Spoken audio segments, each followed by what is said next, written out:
마가복음 11장 10절 말씀을 함께 찾아보도록 하겠습니다.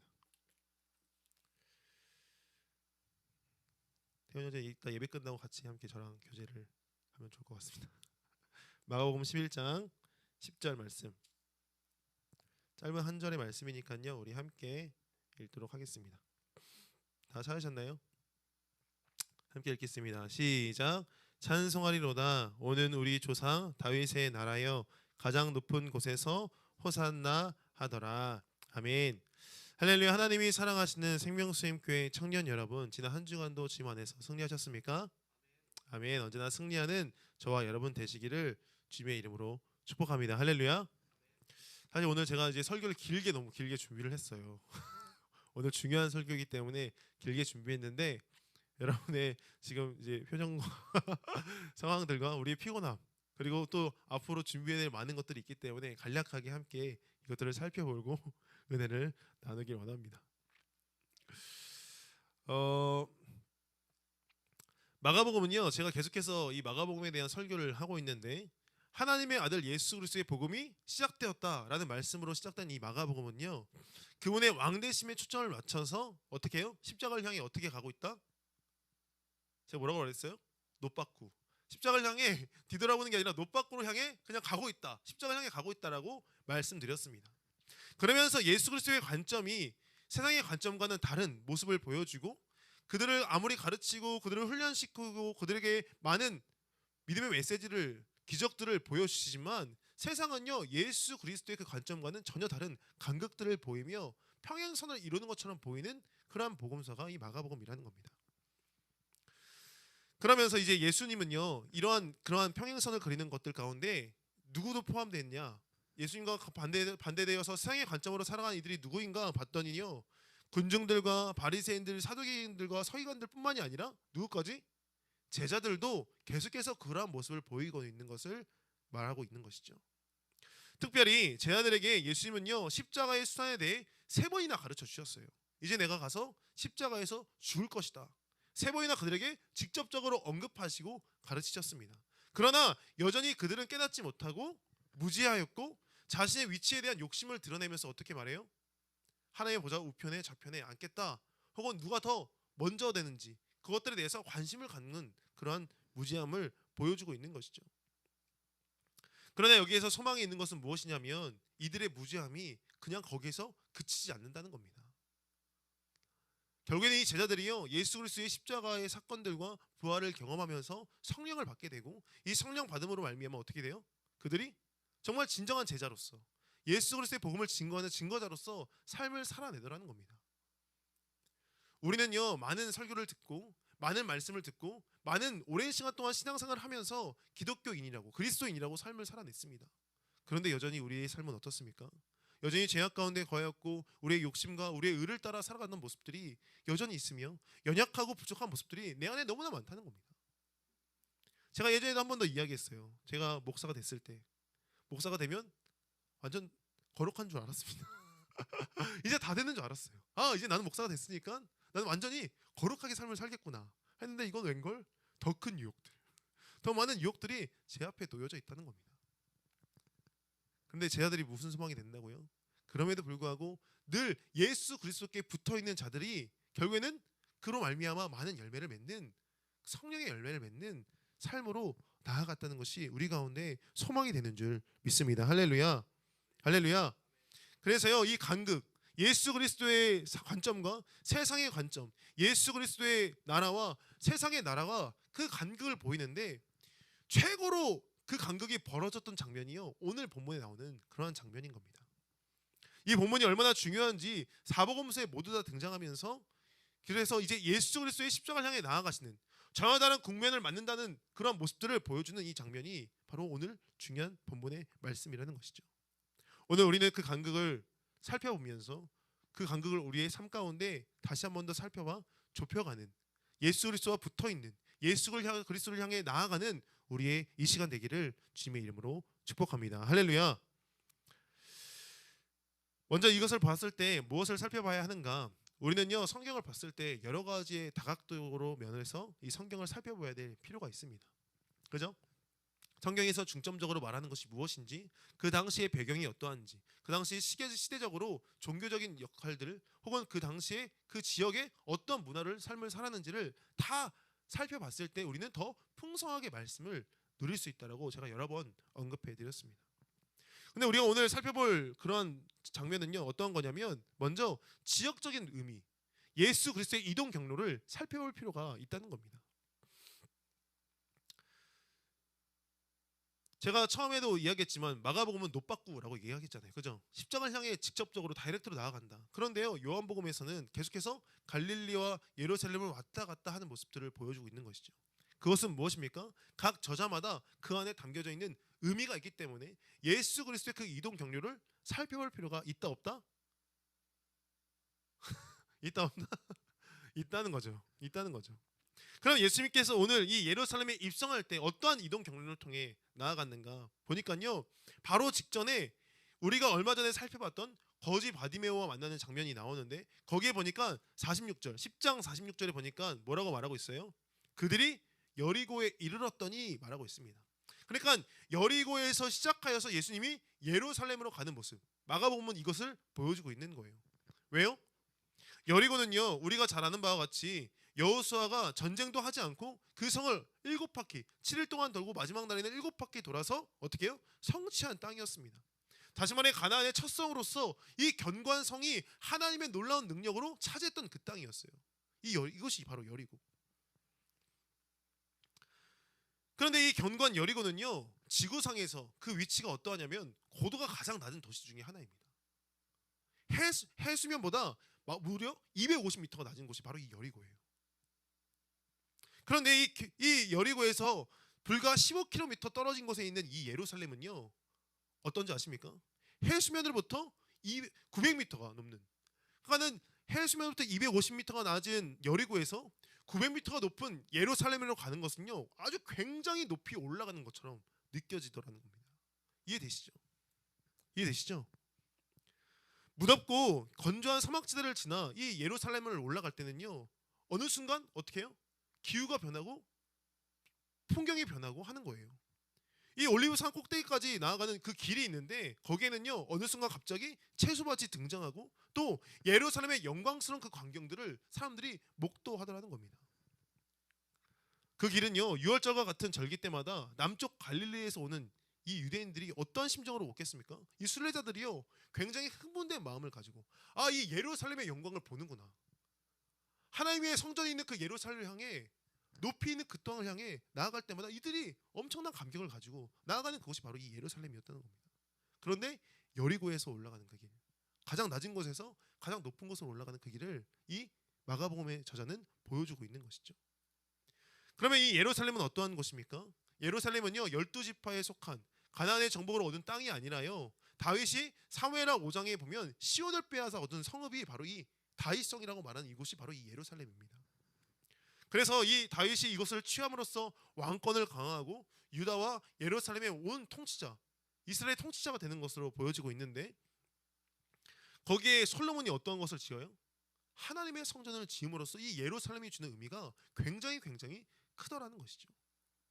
그래서 유대인들은요, 이 예루살렘을 바라봤을 때 다윗의 성전, 솔로몬의 성전, 이것을 보면서 그 영광을 생각할 수밖에 없는 곳이 바로 이 예루살렘이었습니다. 그런데 그곳에 바로 이 예수님이 여리고로부터 예루살렘으로 올라가고 계신 것이죠. 이것을 바라보고 있는 유대인들의 심령이 어떻습니까? 그것을 같이 함께 따라가는 무리들의 마음이 어떻게 하겠습니까? 기대감이 점점 더 고조되고 있는 겁니다. 아, 예수님의 그 왕대심이 드디어 나타나는구나. 그들이 정말 바랬고 원했던 이제 우리의 해방이 이제는 일어나는구나 하는 기대감 속에 이 예루살렘으로 올라가게 되는 것이죠. 그런데 이 예수님이 이전에 갈릴리부터 시작해서 그 땅을 두루 다니면서 하셨던 그 사역들이 이들의 기대감을 더욱더 고취시키는 겁니다. 어때요? 병든 자들을 낫게 했고, 오병이어의 기적을 통해 먹는 문제를 해결하고, 귀신을 쫓아내며 영적인 권위와 세상에서 들어본 적 없는 그런 가르침으로 가르쳤던 그 예수 그리스도, 그분이 이제 예루살렘으로 올라가시는 거예요. 그들을 많은 사람들이 따랐고, 그분이 가는 곳마다 문제가 해결되는 놀라운 은혜를 이들이 보게 되고 경험하게 된 것이죠. 그래서 요한복음 9장에는요 이런 이야기가 나와요. 태어날 때부터 앞을 보지 못했던 맹인을 예수님께서 고쳐주시는 장면이 나옵니다. 그러고 나서 이가 고침받자 이 사람이 어떻게 돼요? 예수 그리스도를 증거하며 다니기 시작해요. 그래서 예수를 반대했던 바리새인들이 그를 데려다가 막 추궁하기 시작합니다. 예수를 믿지 말라고, 그를 증언하지 말라고 막 이야기합니다. 그래도 그가 그 믿는 것을 고집하자 이 바리새인들이 이제는 그 부모를 데리고 와서 뭐라고 말하냐면, 너희가 계속해서 예수를 고집한다면 너희를 그들의 평생의 삶을 살았던, 그들의 평생으로 추구했던 유대교에서 추방하겠다, 겁을 줍니다. 그래서 이 두려운 마음 가운데 부모가 뭐라고 말하냐면, 이 아이가 성인이 되었으니까 그 아이에게 물어보십시오라고 말하면서 다시 이 책임을 전가하는 모습을 보여주는 것이죠. 그래서 어쩔 수 없이 바리새인들은 다시 이 맹인에서 눈 떴던 그 자를 데려다가 다시 물어봐요. 그러니까 이 맹인에서 눈 떴던 자가 뭐라고 말합니까? 너희가 제자가 되려고 하느냐, 왜 자꾸만 예수에 대해서 물어보느냐라고 그들을 놀립니다. 그리고 그래도 바리새인들이 계속해서 고집하고 그에게 예수를 믿지 말라고 말하자 그때 그가 놀라운 고백을 하는데, 요한복음 9장 32절에서 33절을 함께 찾아서 읽어보겠습니다. 요한복음 9장 이 말씀을 읽기 위해서 이렇게 길게 이야기한 거예요. 요한복음 9장 32절에서 33절 32절에서 33절 함께 읽겠습니다. 시작. 창세 이후로 맹인으로 난 자의 눈을 뜨게 하였다 함을 듣지 못하였으니 이 사람이 하나님께로부터 오지 아니하였으면 아무 일도 할 수 없으리이다. 아멘. 이러니 이 예수님의 놀라운 행적들을 보니까 이거 뭐라고 말해요? 창세로부터 눈뜨게 했던 이야기를 내가 들어본 적이 없다 말하는 거예요. 그러니까 이 예수님에 대한 기대감이 얼마나 커졌겠습니까? 결국 그들은요 궁극적으로 이 예수 그리스도를 데리고 그 예루살렘으로 올라가면서요 이들의 바람이 있었고 이들이 소망이 있었습니다. 그것은 무엇이냐면, 이 모든 문제는 로마만 해결되면, 로마의 지배만 에서 거기에서 우리가 자유하게 되면 이제 자유를 얻게 될 것이라는 그러한 바람을 가지고 유대인의 왕으로서 예수 그리스도를 세워 그 앞장서서 나아가게 한 것이죠.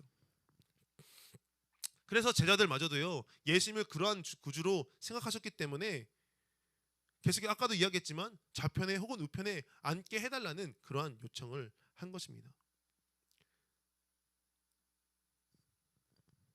그래서 이 간극이 얼마나 크게 벌어지냐면, 예수님께서 올라가신 그것 가운데 이들이 얼마나 욕심을 부렸고 얼마나 이들이 잘못된 생각을 가지고 나아갔냐면, 이 본문의 9절과 10절에 이렇게 이야기하는 것이죠. 호산나 찬송하리로다, 주의 이름으로 오시는 이여 찬송하리로다, 오는 우리 조상 다윗의 나라여 가장 높은 곳에서 호산나 하더라.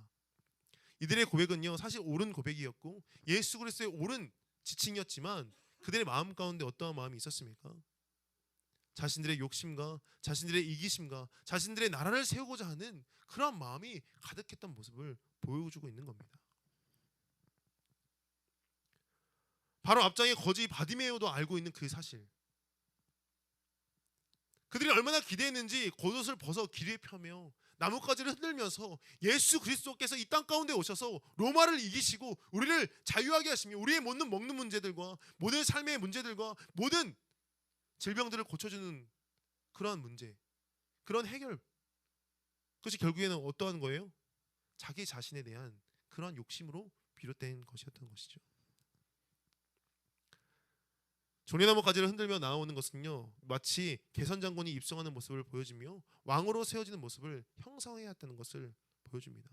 이는 마치 이들이 생각했던 메시아가, 이들이 생각했던 구원자가 다윗이었으며 예후였으며 그런 자신들의 생각에 잘못된, 자신들의 사상에 잘못된 그런 것으로 꽉꽉 채워졌던 모습을 보여주고 있음을 나타내주고 있는 것이죠. 열왕기하 9장 13절에 보니까요 예후가 입장할 때에 이 예수님께서 종려나무가지를 흔들며 나왔던 그 모습과 굉장히 똑같은 모습을 보여줍니다. 제가 읽어드릴게요. 무리가 각각 자기의 옷을 급히 가져다가 섬돌 위 곧 예후의 밑에 깔고 나팔을 불며 이르되 예후는 왕이라 하니라. 예후는요 누구냐면요 아합이라는 아주 이스라엘 가운데 가장 악한 왕이었던 이 아합의 잔당들을 다 처리하는 훌륭한 왕이었어요. 그들을 몰아내고 다시 하나님의 나라를 정결케 하며 혁명을 보였던 왕이었습니다. 그러니까 마치 이들의 소망은 뭐예요? 악한 로마를 몰아내고 다시 하나님의 나라 다윗과 같은 예후와 같은 그 왕을 기대하고 나아갔던 것이죠. 그러나 그 속에서는 여전히 자신들의 나라를 세우고자 하는 그런 마음만 가득했던 겁니다. 하나님의 나라를 세우고자 하는 겉으로는 그러한 모습들을 보였지만 속으로는 어때요? 자신의 문제의 해결, 자신의 삶의 나아짐, 자신의 이익들을 추구하는 그런 모습들이 가득했던 것이죠. 바라기로는 우리도 이런 모습 가운데 살아가고 있는 수많은 그리스도인들을 보게 됩니다. 그리스도인이라는 이름을 가지고 나아가지만 세상 가운데 하나님의 나라를 이루겠다, 확장하겠다 말하고 나아가지만 가장 선한 것 가운데 삶을 살아가지만 그 안에 사랑이 없는 모습, 자신의 이익을 따라 살아가는 모습, 그것들을 추구하는 수많은 그리스도인들이 있음을 우리는 보게 됩니다. 바라기로는 우리는 이 세상의 진리를 따라 나아가는 것이 아니라 세상에 추구하는 그 가치를 따라 살아가는 것이 아니라 우리 자신의 이익을 따라 예수를 쫓는 것이 아니라 온전히 예수를 바라보는 우리 모두가 되기를 간절히 소망합니다. 할렐루야. 그럼 예수님이 어떠한 모습으로 나왔는가? 예수님은요, 그들이 말하는 정말 높은 것을 향해 올라가시고 로마를 정복하시고 가장 권력이 높은 그러한 사람으로, 그러한 자로 그들이 추구하며 나아갔지만 정반대되는 모습으로 우리 가운데 오시며 그것이 진정 하나님의 마음이고 그것이 진정 하나님의 방법임을 우리 가운데 보여주십니다. 예수님을요, 우리는 뭐라고 이야기하냐면 겸손의 왕이라고 말합니다. 인자가 온 것은 섬김을 받으려 함이 아니라 오히려 섬기려 하고 자기 목숨을 많은 사람의 대속물로 주기 위하여 이 땅 가운데 오셨다고 예수님은 말씀하십니다. 그분이 얼마나 겸손하게 나아갔으냐 보니까요, 스가랴 9장 9절에 예언됐던 것처럼 나귀 새끼를 타고 나오시는 거예요. 나귀 새끼. 개선 장군처럼 백마를 타고 허다한 말을 타고 들어오시는 것이 아니라 그 나귀 새끼를 아주 초라한 것을 타고 이곳 가운데 입성하시는 겁니다. 병거나 그런 것들을 통하여서 자신의 위엄이나 권력을 자랑하는 것이 아니라 그분은 겸손하게 하나님의 말씀에 순종하며 그 스가랴 9장 9절의 말씀을 이루시고 나아가시는 것이죠. 그분의 관심은 자신의 높음과 안위가 아니었습니다. 환호성이 가득한 그때 예수님은요, 어떠한 행보를 보이십니까?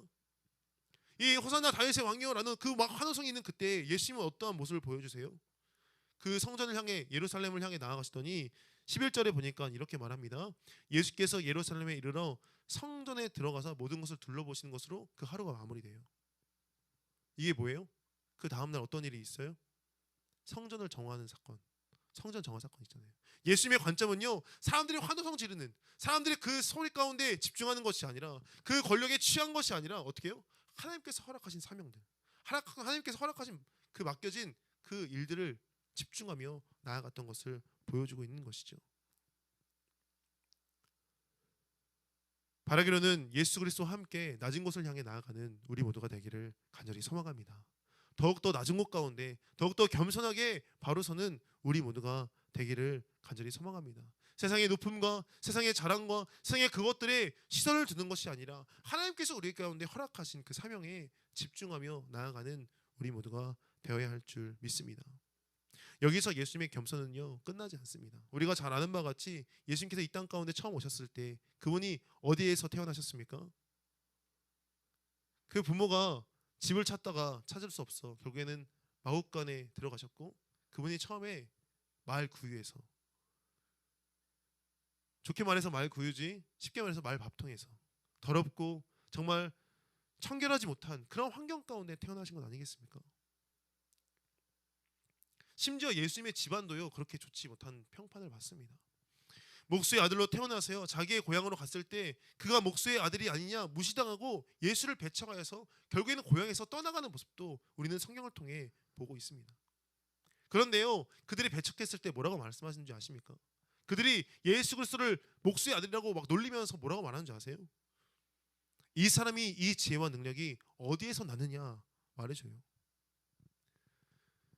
정말 초라한 곳에 태어났는데 그곳이 어떠한 곳이 됩니까? 목자들이 찾아와서 경배하는 자리가 되고 큰 별이 머무르는 그런 자리가 되고 동방의 박사들이 와서 선물을 드리는 그런 자리로 예수님은 그곳 가운데 임하신 것입니다. 지극히 겸손하여서 세상과 정반대의 입장에 서서 살아가시는 그 모습이 바로 예수 그리스도였습니다. 그분은요, 우리의 외형적인 것들, 우리가 세상에서 집중하고 바라는 것들, 원하는 것들에 중요한 것이 아님을 그 삶을 통하여 보여주시고 알려주셨습니다. 바라기로는 다시 한 번 더 부탁드리지만 예수 그리스도를 따라 이 땅의 것을 추구하며 살아가는 것이 아니라 하나님의 것을 따라 살아가는 우리 모두가 되어야 할 줄 믿습니다. 할렐루야. 마지막으로 예수님은요, 사실 호산나 다윗의 자손 예수여라고 불려지는 것은 이곳 한 곳밖에 없습니다. 바디메오와 이곳 한 곳. 예수님의 생애 가운데 항상 불렸던 이름이 무엇인지 아십니까? 가장 흔하게 불렸던 그 이름, 그것은요 바로 나사렛 예수라는 호칭이었어요. 나사렛 예수. 그것은 호산나 다윗의 자손이여라는 높은 이름과는 정반대되는 이름의 개념이었습니다. 왜 나사렛 예수라고 불러졌느냐? 베들레헴에 헤롯의 어둠이 임할 때, 헤롯이 자녀들을 죽이려고 했을 때 그곳을 피해서 들어갔던 동네, 마리아의 고향이 나사렛이었기 때문입니다. 그것은요 굉장히 불려지기 싫은 소리 중에 하나였어요. 왜냐하면 나사렛이란 동네는요 이방 땅과 가까워서 아주 작은 마을이었기에 유대인들은요 이 나사렛을 거의 이방 취급을 했습니다. 이방 취급. 그리고 그곳에 거주하는 사람들을요 경멸하고 조롱의 대상으로 보였다는 것이죠. 그래서 요한복음 1장에 빌립이 나다나엘에게 가서 나사렛 예수를 따라와서 그분의 가르침을 들어보라 라고 말했을 때 뭐라고 말합니까? 뭐라고 말해요? 나사렛에서 무슨 선한 것이 날 수 있느냐라고 오히려 빌립을 나무라는 모습을 보여주면서 이 나사렛 예수라는 이름이 얼마나 초라하고 볼품없는 그 이름의 가치를 보여주는가를 알려주고 있는 것이죠. 하지만 마태는요 나사렛이라는 호칭은요 이사야 11장에 나오는 말씀을 성취하기 위함이다 라고 말하면서 이 작은 마을, 무시당하고 천대받던 호칭은 결국 예수님이 십자가에서 죽으시는 그때의 그 명패에 함께 적히는 영광스러운 이름으로 우리 가운데 주어지게 되는 것입니다. 진정한 겸손의 왕으로서 세상의 모든 권세와 높은 것들을 이기시고 승리하신 그것이 바로 십자가의 도이며 하나님께서 우리 가운데 보여주셨던 놀라운 역사임을 우리 가운데 말씀하십니다. 요한복음 20장 19절에 이렇게 말합니다. 빌라도가 패를 써서 십자가 위에 붙이니 나사렛 예수 유대인의 왕이라 기록되었다. 예수님은 오직 하나님 나라를 위해 나아가셨습니다. 그분의 본체이신 하나님의 본체이신 그분이요 가장 낮은 곳에 임하셔서 가장 초라한 모습으로 가장 낮은 이름으로 이 땅 가운데 살아가사 결국에는 그 모든 것들을 통하여 세상의 권력과 세상의 모든 가치와 세상의 모든 것들을 이기시고 나아가셨습니다. 그리고 우리도 하나님의 나라 가운데 소유된 백성이요 왕같은 제사장으로 살라고 초청하며 말씀하십니다. 호산나 다윗의 자손이여 외쳤던 그들의 고백이 아무런 무지한 그런 고백이었지만 실제로 그것이 왕됨을 고백하는 것으로 진정한 왕으로 성취하시고 이 땅 가운데 만왕의 왕으로 하나님 나라의 통치자로 우리 가운데 임하여 주신 것입니다. 이것을 깨닫고 이것을 믿음으로 고백하는 자들은요 자신의 상황이 자신의 삶이 아무리 힘들고 어려울 때도 예수로 말미암아 넉넉히 이겨낼 수 있는 줄 믿습니다. 할렐루야. 지난번 큐티에서도 나눴지만요 우리는요 개인의 구원에 국한된 그런 삶을 살아갈 때가 참 많습니다. 나의 융택 삶을 살기 위해서 추구하며 나아갈 때가 참 많습니다. 저도 잠깐 이야기했지만 많은 그리스도인들이 잘못된 생각하는 게 무엇입니까? 나만 구원받으면 됐지, 우리 가족만 구원받으면 됐지 하는 생각 가운데 안에서의 그러한 모임, 교회 안에서의 공동체에만 열심을 다하는 모습들을 보여주고 있다는 것이죠. 하지만 주님은요 가장 낮은 모습, 가장 힘든 모습, 가장 어려운 모습을 통해 이 땅 가운데 하나님 나라가 임하야 함을 말해주고 계십니다.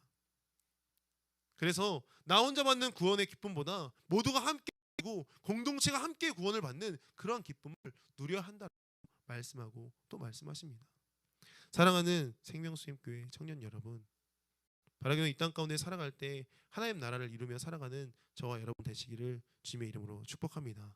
그분의 나라를 소유하며 예수 그리스도를 소유하며 그분의 심장으로 살아가는 우리 모두가 되기를 주님의 이름으로 축복합니다. 할렐루야.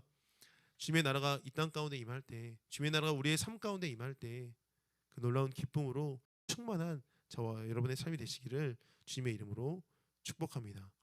할렐루야. 이 시간 함께 기도하며 나가기를 소망합니다. 기도하실 때에 이렇게 함께 기도했으면 좋겠습니다. 주님께서 십자가로 이루신 그 나라, 겸손하여서 가장 낮은 곳을 향해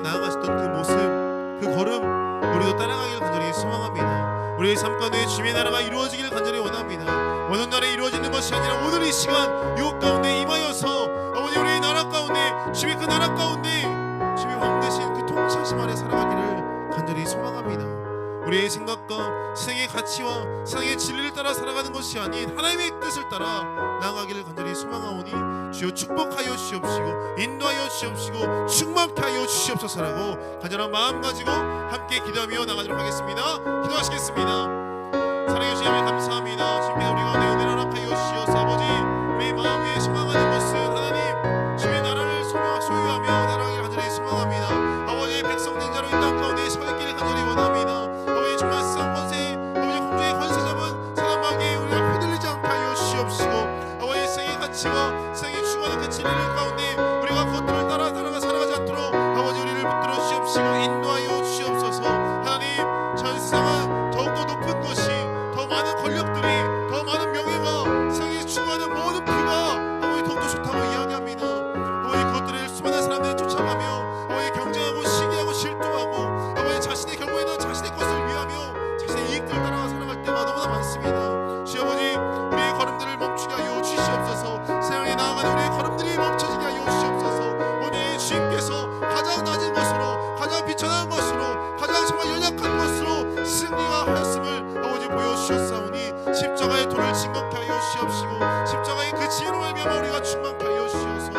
아버지 우리도 정말 연약하고 부족하지만 우리는 정말 보잘것 없지만 하나님의 능력으로 말미암아 이 땅 가운데 승리를 선포하며 나아갈 수 있도록 아버지 우리 가운데 허락하여 주시옵시고 인도하여 주시옵소서. 주의 사랑하는 청년들 살아가는 모든 자리마다 주의 나라가 확장되게 하여 주시옵시고 살아가는 모든 자리마다 우리 개인의 구원이 아닌 하나님 나라의 구원으로 하나님 나라의 정말 놀라우신 역사로 살아낼 수 있도록 아버지 우리를 사용하여 주시옵시고 인도하여 주시옵소서. 사랑해 주님 감사합니다. 주님께서 우리 가운데 은혜를 허락하여 주시어서 세상의 관점과 예수 그리스도의 관점을 비교하며 말씀을 나누게 하심에 너무나 감사합니다. 세상은 점점 높아지는 것에 올라가는 것에 자신의 이익들을 가지고 자신들이 추구하는 것을 관철시키는 것에 집중하며 나아갔지만 예수님은 자신의 뜻이 아닌 하나님의 뜻을 따라 살아갔으며 가장 낮은 곳으로 가장 연약하고 부족한 모습으로 나아가는 것을 우리 가운데 보여주셨습니다. 주여 아버지 함께하여 주시어서 그 연약한 모습으로 그 십자가의 사랑으로 승리하심을 우리가 깨닫게 되었사오니 우리도 살아가는 날 동안 짐을 따라 나아갈 수 있도록 허락하여 주시옵시고 더욱더 낮은 곳을 향해 나아가는 우리의 걸음 될 수 있도록 아버지 허락하여 주시옵시고 인도하여 주시옵소서. 우리가 주님께서 우리에게 허락하신 사명들을 다시 한번 더 깨닫기를 간절히 원하오니 주님 우리의 뜻을 따라 살아가는 것이 아닌 하나님의 뜻을 따라 살아가는 주의 나라 안에 거하는 주의 백성 될 수 있도록 지금 축복하시고 인도하여 주시옵소서. 우리는 연약하고 부족합니다. 우리 능력 없습니다. 주님의 능력으로 말미암아 나아가기를 간절히 소망하오니 덧입혀 주시옵시고 주의 권능의 오른손으로 우리 가운데 친히 안수하여 주시옵소서. 이제는 십자가로 말미암아 그 사랑을 확증하여 주신 예수 그리스도의 놀라우신 은혜와 그 나라를 소유하게 하시고 그 나라 가운데 그 뜻을 따라 살아가는 자들 가운데 놀라운 축복을 허락하시는 하나님 아버지의 극진하신 사랑하심과 우리로 다시 한번 더 결단하게 하시고 다시 한번 더 소망하게 하시며 다시 한번 더 진리 가운데 서게 하시는 성령님의 감화 감동 교통 역사 축복하시는 은혜가 오늘 이 자리 가운데 모여 세상의 나라가 아닌 주의 나라를 향해 나아가는 우리 사랑하는 청년들 머리머리 위에 우리 모든 삶의 터전 위에 우리의 가정과 학업의 터전과 일하는 직장과 미래를 준비하는 그 순간순간들 위에 이제로부터 영원토록 함께 하시기를 간절히 축원하옵나이다. 아멘.